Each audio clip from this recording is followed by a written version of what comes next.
নাজমুল হোসেন শান্তর এই সেলিব্রেশনটা অচেনা কিংবা হঠাৎ দেখা নয়, বরং সাম্প্রতিক সময়ে নাজমুল শান্ত ব্যাট হাতে নামলেই দেখা মেলে এমন উদযাপন।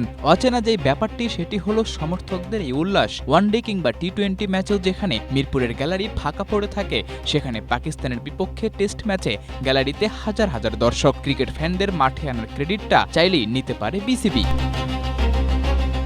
শিক্ষার্থী এবং একাডেমির প্রশিক্ষণার্থীদের জন্য বিনামূল্যে প্রবেশের অনুমতি দিয়েছিল বিসিবি। সেই সুযোগে শুক্রবার সাপ্তাহিক ছুটির দিন মিরপুরে দেখা গেছে উল্লেখযোগ্য সংখ্যক মাদ্রাসা শিক্ষার্থী। SMC plus electrolyte drink minerals ফিরিয়ে দিয়ে শরীরকে করে রিহাইড্রেট ও রিফ্রেশ, আর তুমি হয়ে ওঠো অদম্য। এসএমসি প্লাস, অদম্য তুমি, থামবে না কখনো।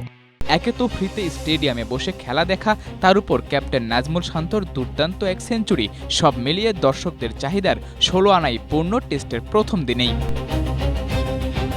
সমর্থকদের এন্টারটেইন করা নাজমুল শান্ত টেস্ট ক্যারিয়ারের নবম সেঞ্চুরিতে গড়েছেন একাধিক রেকর্ড। পেছনে ফেলেছেন অধিনায়ক হিসেবে মুশফিকের করা 4 সেঞ্চুরির রেকর্ড। টেস্ট ক্রিকেটে বাংলাদেশের অধিনায়ক হিসেবে এখন সর্বাধিক সেঞ্চুরির মালিক নাজমুল হোসেন শান্ত। 17 ম্যাচের ক্যাপ্টেন্সি ক্যারিয়ারে 5 সেঞ্চুরি আর 2 হাফ সেঞ্চুরিতে শান্তর ব্যাট থেকে এসেছে 1116 রান।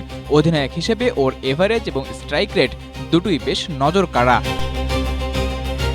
রেকর্ডের পাশাপাশি নাজমুল হোসেন শান্ত যেন ধারাবাহিকতারও দারুণ এক উদাহরণ। সবশেষ 8 ইনিংসে ওর ব্যাট থেকে এসেছে 4টি সেঞ্চুরি। পরিসংখ্যানে তাকালে দেখা যায় 5 হাফ সেঞ্চুরির বিপরীতে শতক আছে 9টি, অর্থাৎ অর্ধশতককে 3 অঙ্কের ম্যাজিক ফিগারে বেশ ভালোই রূপ দিতে জানেন টাইগার কাপ্তান। অধিনায়ক ভালো খেললে দলও ভালো করে, বাংলাদেশও তাই এই টেস্টে এখনো পর্যন্ত আছে ড্রাইভিং সিটে। সাদাতুর রাফি, এশিয়া পোস্ট।